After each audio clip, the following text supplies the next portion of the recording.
बैठिए। दिनेश जी, जी सर। आपने ग्रेजुएशन कब किया? सर 2020 में। 2020 में। क्या सब्जेक्ट थे आपके? सर हिस्ट्री, पॉलिटिकल साइंस और Hindi side. English? Hindi side. Hindi side है। और ये क्या किया थे? BHED? DLED, diploma in elementary education. Diploma in elementary education. Elementary education में जो ये डिप्लोमा इन एलिमेंट्री एजुकेशन की वजह से आप वो टीचर ग्रेड 3 में थे? जी सर, प्राइमरी टीचर हो गया। अच्छा, ये 2024 तक आपने टीचर रहे यहाँ पे। वो ये ग्रेड 3, ग्रेड 2, ग्रेड 1, ये क्या किस तरह के नाम दिए गए हैं टीचर्स को अभी? है जो मिडिल स्कूल में 1 से 8 तक पढ़ाते हैं उनको ग्रेड 3 में काउंट करते हैं। और इसमें 2 लेवल होते हैं, लेवल 1 और लेवल 2। लेवल 1 में जो प्राइमरी टीचर होता है 1st to 5th, और लेवल 2 में है 6 से 8 तक के लिए। इसके बाद में आप डिस्ट्रिक्ट एम्प्लॉयमेंट ऑफिसर हैं, अभी आप वर्तमान में कार्य कर रहे हैं। जी। तो आप तो है वो खुद रोजगार देने वाले हैं। जी सर। तो आप जो बहुत अच्छी जगह पे बैठे हुए हैं जहाँ लोगों को रोजगार देने का आपको है जो एक बहुत नोबल काम आपको दिया हुआ है। तो आप एडमिनिस्ट्रेशन में ही हैं एक तरह से आप जो। जी सर। तो अब आप राजस्थान एडमिनिस्ट्रेटिव सर्विस की तरफ क्यों आना चाह रहे हैं?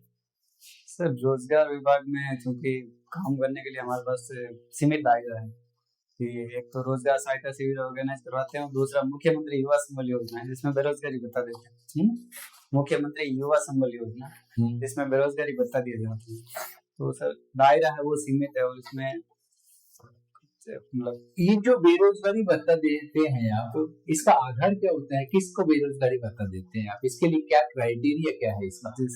इसमें सर कैंडिडेट है उसकी ग्रेजुएशन होनी चाहिए, और उसके साथ में आय है वो 2 लाख से कम होनी चाहिए, पारिवारिक आय।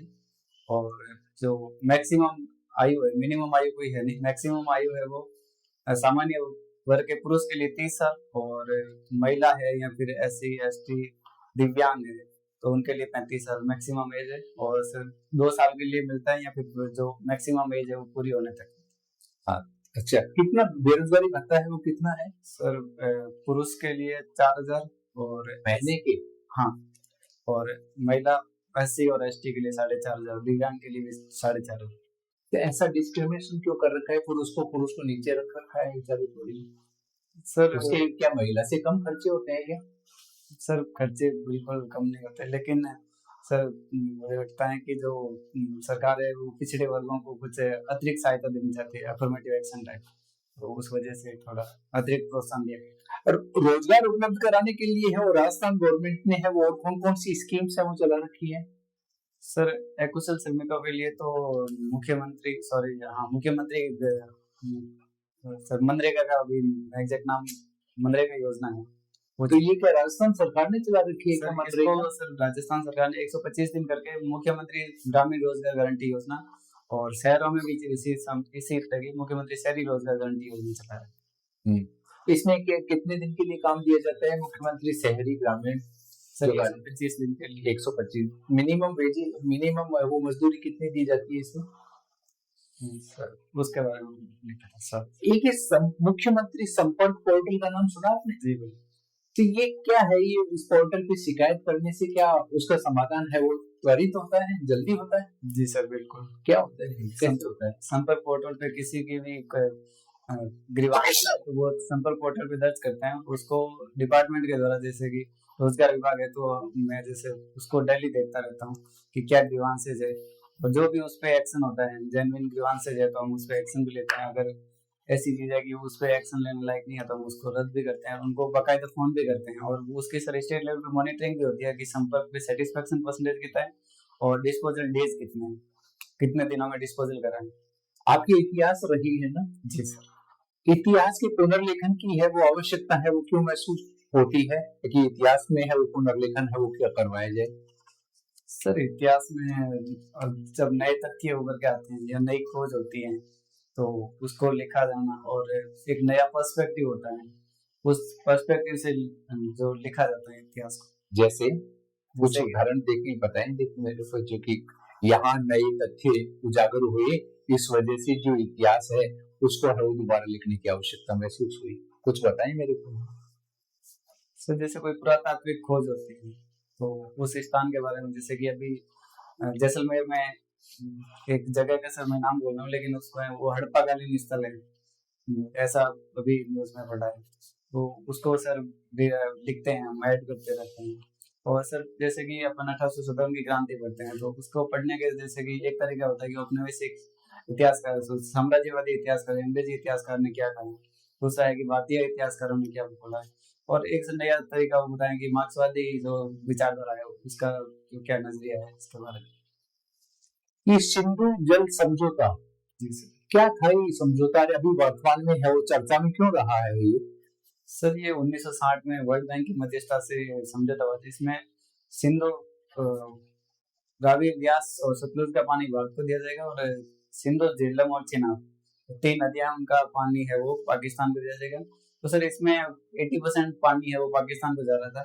तो ऑपरेशन पहलगाम टेरर अटैक हुआ था, उसके बाद में भारत सरकार ने है वो समझौते को सस्पेंड कर दिया कि ये भेदभावकारी है, क्योंकि आपका रेपेरियन स्टेट है भारत, उसके हित में नहीं है कि 80% पानी हम पाकिस्तान को दे रहे। तो ये जो नारी शक्ति का है वो प्रतीक बताया गया ऑपरेशन सिंधु। जी सर। तो 2 महिलाओं को है वो बढ़ के दिखाया गया था इसमें है वो। जी सर। तो कौन कौन सी थी 2 महिलाएं हैं जी? एक व्योमिका सिंह थी और एक कुरैशी, आगे में नाम भूल गया। अच्छा। सो क्या साइड में ये वर्तमान में भी अभी है वो ऑपरेशन सिंदूर है वो चर्चा में बना हुआ है, भारत और पाकिस्तान के बीच संबंधों को लेकर है। अमेरिका भी है वो इसमें बीच में है वो। जी सर। क्या कारण है? सर अभी भारत का जो ऑफिशियल स्टांस है कि हमने ऑपरेशन को बंद नहीं करा है, पॉज कर रहा है। भारत ने एक रेड लाइन ड्रॉ करी है कि अगर आप कोई भी टेरर अटैक करोगे तो टेरर अटैक करने वाले और उसको सपोर्ट करने वालों को अलग नहीं आंका जाएगा, उनको उनकी भाषा में जवाब दिया जाएगा। और सर जहाँ तक अमेरिका की बात है तो सर अमेरिका के जो राष्ट्रपति है वो उनके बयानबाजी ऐसी है कि मैंने मध्यस्थता करवाई और ट्रेड डील नहीं करने की धमकी दी, तब जाके रद्द हुआ। लेकिन भारत ने इन आरोपों को सीरियस, ये जो अमेरिकी राष्ट्रपति ट्रंप है वो बार बार कह रहे हैं कि मैंने इन दोनों के बीच में समझौता करा है, सीज फायर करवाया है, और भारत बार बार उस चीज को नकार रहा है। तो अमेरिका के राष्ट्रपति ऐसा क्यों कर रहे हैं बार बार? सर उनको शांति का नोबेल पुरस्कार लेने की, तो वो उस चीज को लेकर कि मैंने क्या पहले किसी राष्ट्रपति को नोबेल पुरस्कार मिला है क्या? अमेरिकी राष्ट्रपति को किसको मिला है? सर बराक ओबामा को मिला था, और सर 4 या 5 मिला है, 4 या 5 राष्ट्रपति को मिले हैं सर, लेकिन एक ही नाम आता है। तो उसकी वजह से ये भी चाहते हैं कि मुझे भी नोबेल शांति पुरस्कार दिया जाए। जी सर। इसके लिए इन्होंने क्या प्रयास किए हैं नोबेल शांति पुरस्कार लेने के लिए? सर जैसा इनका कथन है कि भारत पाकिस्तान के बीच में मैंने सीट फाइट कर रहा है, लेकिन भारत का ऑफिशियल स्टांस ये तो भारत मान नहीं रहा है। जी सर। हाँ। उसके अलावा सर अभी आर्मेनिया और अजरबैजान के बीच में जो जंग चल रही थी उसमें एक उनके जो नगोर्नो काराबाख रीजन है उसमें वो कॉरिडोर बनाया था उन दोनों के बीच में शांति सुलह करवा के। और उसके अलावा सर कहाँ है ये नगोर्नो काराबाख?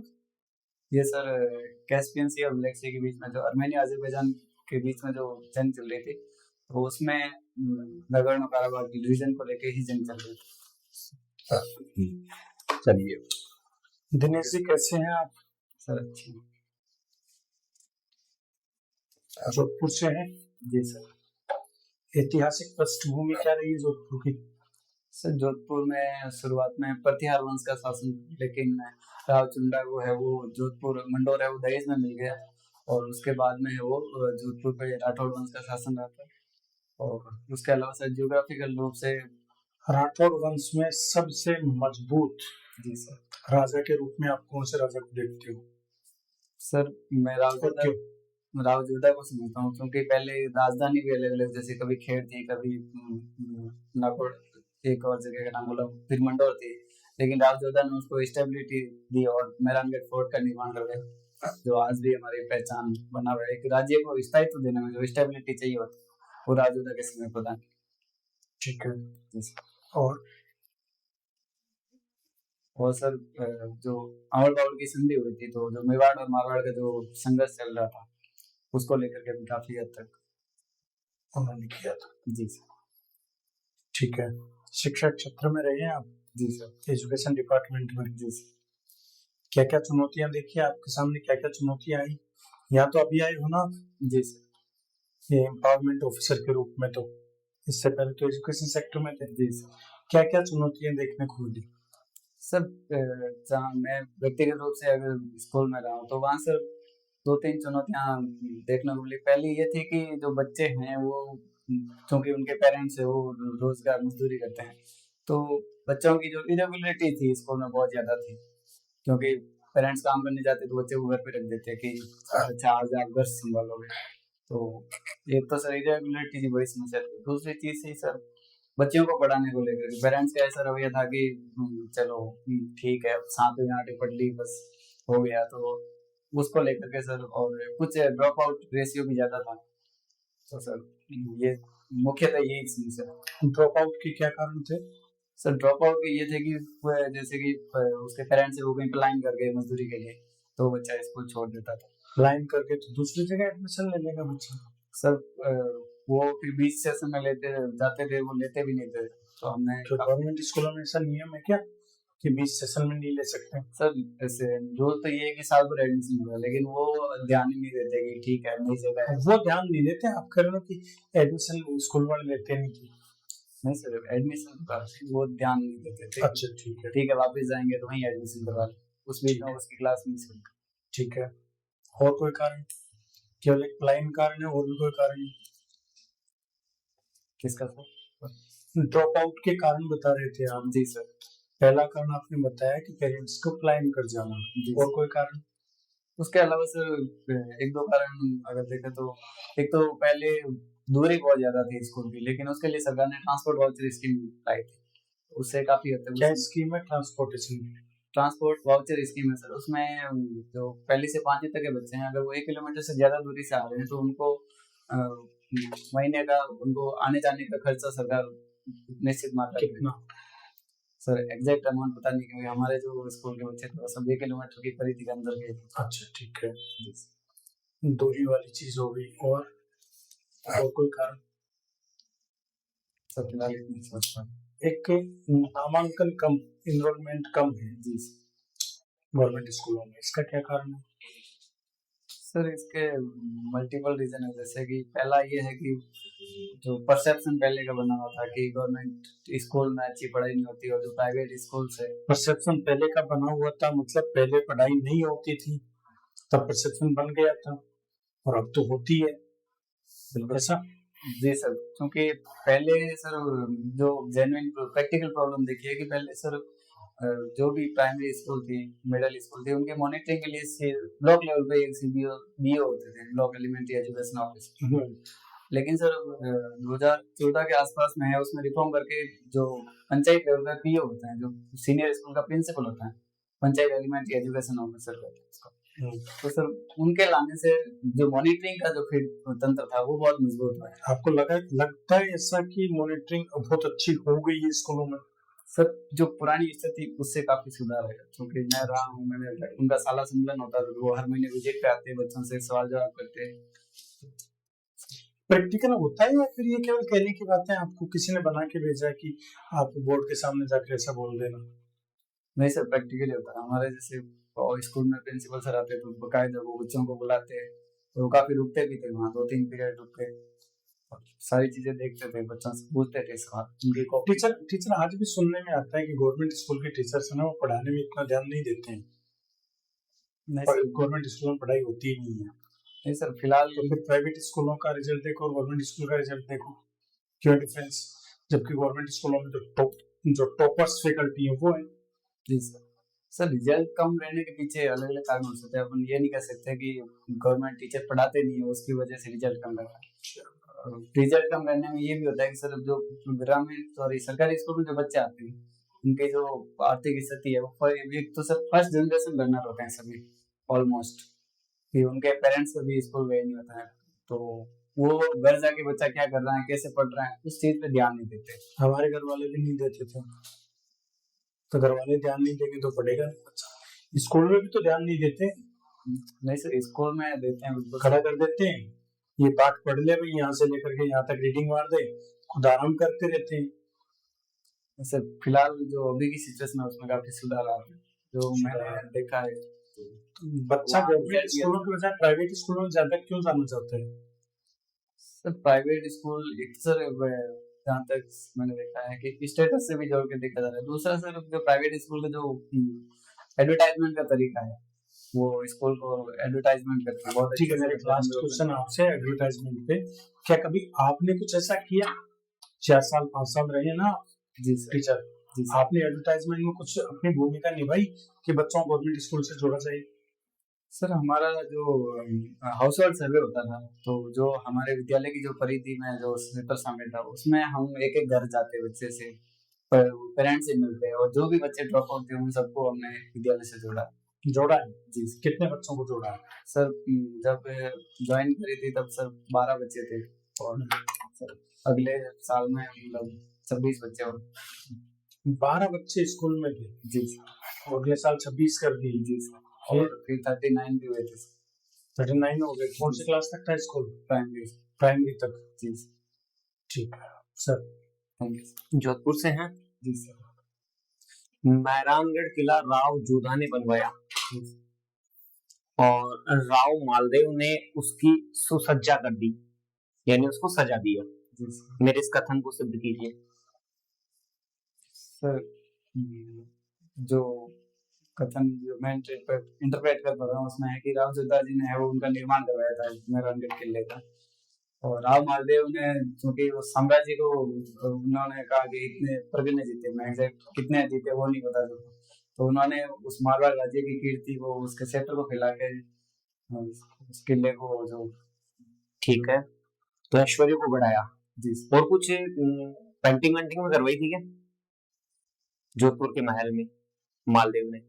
मालदेव के टाइम पे वो चौखेला महल के भित्ति चित्र पड़ा, मार्शल आर्ट के चित्र बनवाए, इंडिपेंडेंट रूप से जोधपुर कला का विकास प्रारंभ किया, जिसे मालदेव का हुआ था ना?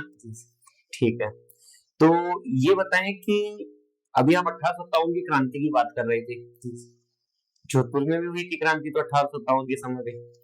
इसे पूरा विस्तार से मुझे समझाएं। शुरुआत कहाँ से हुई, कब हुई, डेट सहित जो कुछ आप बता सकते हैं बताएं, क्योंकि आप हिस्ट्री के स्टूडेंट रहे हैं। जोधपुर के रेफरेंस में जी, सिर्फ जोधपुर के रेफरेंस में 1857 की क्रांति।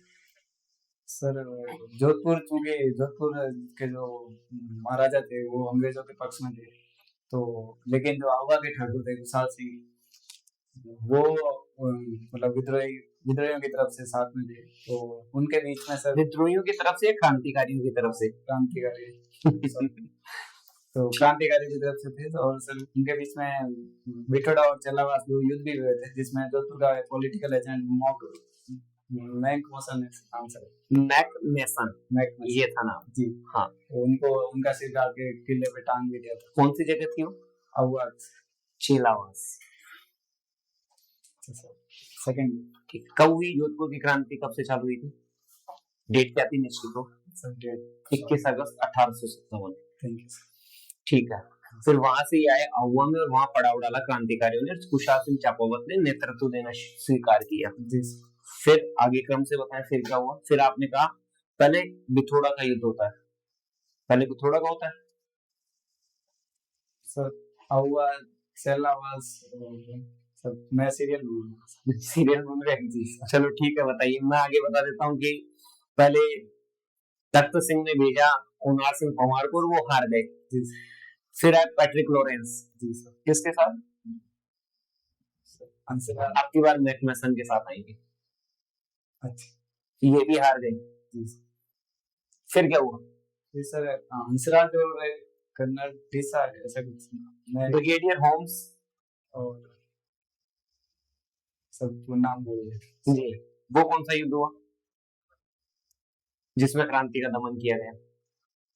सर सीरियल जोधपुर के बारे में पूरी जानकारी नहीं है सर, और 1857 की क्रांति की आप बात करते हैं। ठीक है, तो ये कुशाल सिंह चापोवत का क्या हुआ फिर? फिर सर इनको जो अंतिम युद्ध हुआ था उसमें वो हार गए थे, और फिर सर इन्होंने कहीं सर वो भागे गए थे, फिर वो मेजर टेलर आयोग बना था सर, कोठरिया के रावत जोत सिंह के यहाँ शरण शरण ली ली। और उन्होंने ये पकड़वा दिया। पकड़वा दिया सर। फिर वो मेजर टेलर आयोग बना था जिसमें इनको सैन्य निर्दोष बरी कर दिया था ऐसा। क्या, आगे बढ़ते हैं। बेरोजगार किसे कहते हैं? कौन होता है बेरोजगार? सर बेरोजगार जो श्रम शक्ति है 15 से 59 जो उम्र के बीच में जो व्यक्ति है, 64 या 59? सर जो श्रम शक्ति एनसीईआरटी की किताब है उनमें 59 है, लेकिन जो पीरियड लेबर फॉर्स सर्वे आता है उसमें 64 है। गुड। तो उसमें जो व्यक्ति काम चाहता है लेकिन उसको काम नहीं मिल पाता तो वो बेरोजगार है। काम करने का इच्छुक हो, इस आयु वर्ग का हो, और सर उसको रोजगार नहीं मिल पाता। एक और बात है, योग्यता। हाँ, अगर योग्यता के अनुसार भी उसे काम नहीं मिल रहा है तो बेरोजगार माना जाएगा, अल्प बेरोजगार की श्रेणी में माना जाएगा। ठीक है, ये प्रचंड बेरोजगारी डिसगाइज्ड अनएम्प्लॉयमेंट क्या होता है? सर ये मुख्यतः मुझे लगता है आप भी प्रचंड बेरोजगार हैं, इसलिए कह रहा हूँ। सर डीओ साहब, डिस्ट्रिक्ट एम्प्लॉयमेंट ऑफिसर आप, मेरी नजर में प्रचंड बेरोजगार है। सर कैसे कर दिया मैंने? Sorry sir. मैंने ये वाली बात क्यों कर दी कि आप प्रचंड बेरोजगार हैं?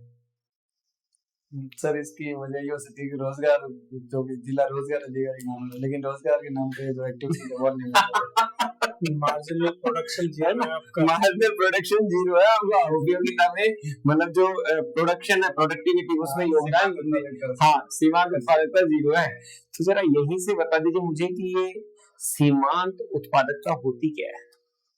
सर सीमांत उत्पादकता जैसे कि अगर 5 साल श्रमिक काम कर रहे हैं लेकिन उनमें से अगर एग्जैक्ट उसमें छठे को और जोड़ दो, 5 श्रमिक काम कर रहे हैं उसमें छठे को और जोड़ दो, टोटल प्रोडक्शन में क्या डिफरेंस आएगा? दैट इज द मार्जिनल, उसी को बोलते हैं मार्जिनल प्रोडक्शन।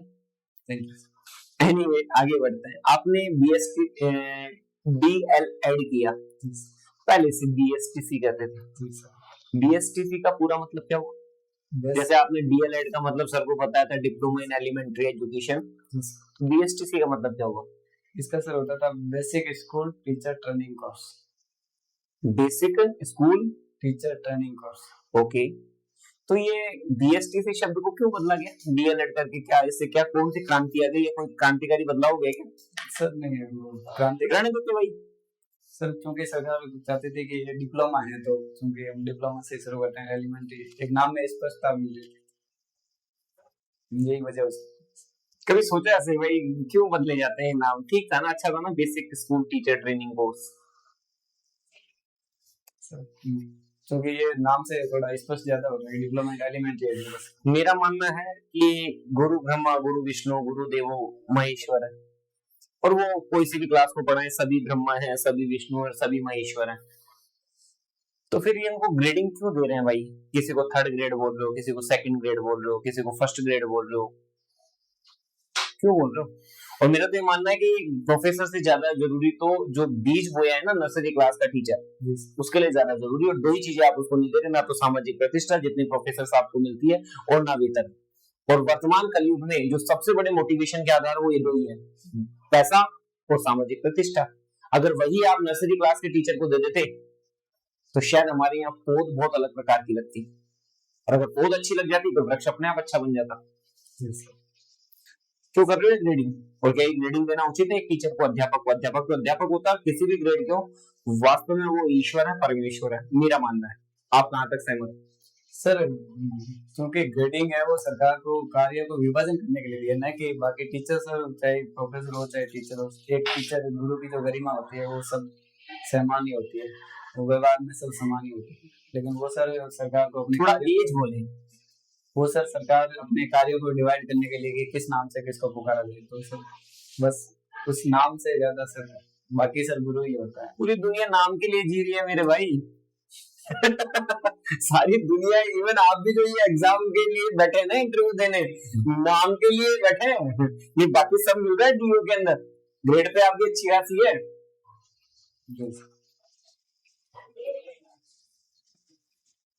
तो बताए, चलो ठीक है, आगे बढ़ते हैं। मैं न्यूज़पेपर में पढ़ रहा था, टोल टैक्स को बैरियर फ्री किया जा रहा है।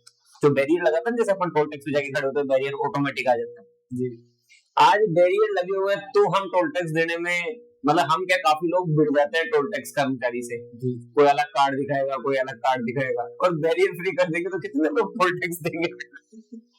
लेकिन सर उसमें टेक्नोलॉजी का यूज हो रहा है कि कितने किलोमीटर से कहाँ पे गाड़ी चल रही है, तो उसके अकॉर्डिंग वो उसमें सर कोई रजिस्ट्रेशन होगा जैसे अपना नहीं, उसका काम है। कौन सी टेक्नोलॉजी का यूज करते हैं, नाम क्या है उसका? सर साइड डिस्टेंस के लिए तो जी जिससे टोल टैक्स कटता है वो टेक्नोलॉजी क्या है? फास्टैग फास्टैग किससे रीड किया जाता है? कोई तो मशीन या कोई तो टेक्नोलॉजी उसको रीड करती है ना फास्टैग को, फिर कटौती करती है उतनी। रेडियो वेव होती है सर, बाकी टेक्नोलॉजी आरएफआईडी टेक्नोलॉजी, जी जी रेडियो फ्रीक्वेंसी आइडेंटिफिकेशन। जी। एनीवे, आगे बढ़ते हैं। वर्धमान महावीर कौन थे? सर जैन धर्म के 24वें तीर्थंकर। 24वें तीर्थंकर क्या होता है? सर तीर्थंकर का जैन धर्म से ये होता है कि वो लोग जो हमें बहुत सारे से पार ले जाए, ये भव सागर क्या है? जो सांसारिक वेदा भव क्यों और सागर क्यों?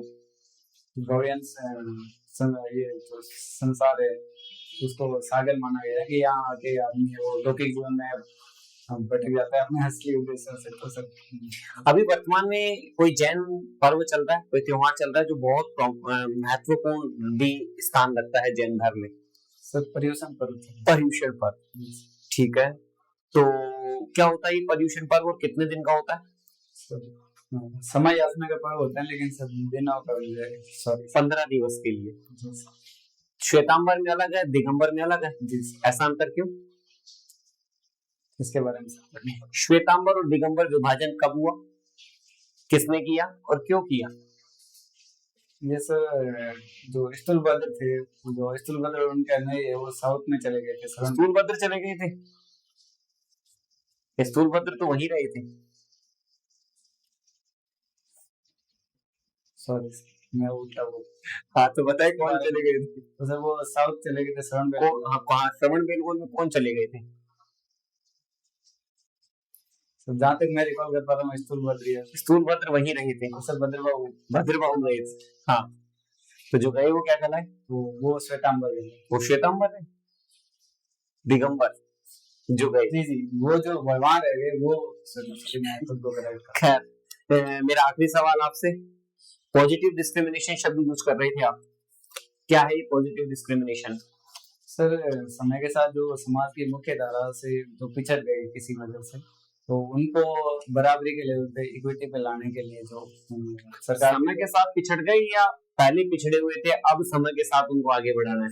जी अभी तो बढ़ाना है, लेकिन जो पहले की जो सोशल नॉर्म्स थे उस वजह से पिछड़ गए, तो उनको समाज में बराबरी का दर्जा देने के लिए सरकार। भारतीय संविधान में ऐसा कौन सा प्रावधान है जो सकारात्मक विभेदन की अभिव्यक्ति करता है, expression of positive discrimination? Sir अनुच्छेद 15 भी है, 16 भी है, और वो तो मना करता है निवेदन नहीं करना है। सर उसमें स्पेशल प्रोविजन है। बाकी सर अनुच्छेद 14 में समता, जो इक्विटी कहते हैं, समता का। समता और समानता में क्या अंतर होता है? सर समानता में सर बिना उसकी पृष्ठभूमि को देखे सभी को एक स्तर पे माना जाता है, लेकिन समता में उनकी जो पृष्ठभूमि है, जो भी उसकी परिस्थितियां हैं, उनके अनुसार अगर कोई पीछे रह गया समाज की मुख्य धारा से, तो उसको एक्स्ट्रा एडवांटेज देकर उसको बराबरी पे लाया जाता है। सर 130वां संविधान संशोधन विधेयक अभी लोकसभा में है, वो रखा गया था। जी सर। कुछ पार्टियों द्वारा है वो उसका विरोध किया गया। जी सर। क्या है ये संविधान संशोधन है वो, और इसकी आवश्यकता क्यों पड़ी? सर 130वां संविधान संशोधन विधेयक में ये प्रावधान है कि कोई भी मंत्री है या मुख्यमंत्री है या प्रधानमंत्री है, अगर वो उनको किसी भी केस में 5 साल से अधिक की सजा, ऐसा केस जिसमें उनके 5 साल से अधिक की सजा वाले केस में गिरफ्तार किया जाता है, तो 30 दिन में उनको इस्तीफा देना होता है। अदरवाइज 31वें दिन है वो उनका इस्तीफा ही माना जाएगा। तो विपक्षी पार्टियों द्वारा है वो इसका विरोध क्यों किया गया? सर विपक्षी पार्टियों का ये कहना है कि इसका मिसयूज किया जा सकता है, क्योंकि इसमें प्रावधान है कि 5 साल से अधिक सजा। जो आप शुरू में कहते हैं कि गंभीर अपराधों के लिए, तो उसमें गंभीर अपराध कोई डिफाइन नहीं है, उसमें बस लिखा गया एनी लॉ। तो इस एनी लॉ को वैसे संविधान ऐसे सर 2000 से अधिक ऐसे ऑफेंसेस है जिसमें 5 साल से अधिक की सजा हो सकती है। तो सर उनको मिसयूज की जो संभावना नहीं लग रही है, उसके आधार पे उनका ऑपोजिशन। भारत के प्रधानमंत्री की रिसेंट है वो चीन यात्रा, जी सर। इसके परिप्रेक्ष्य में आप क्या देख रहे हैं?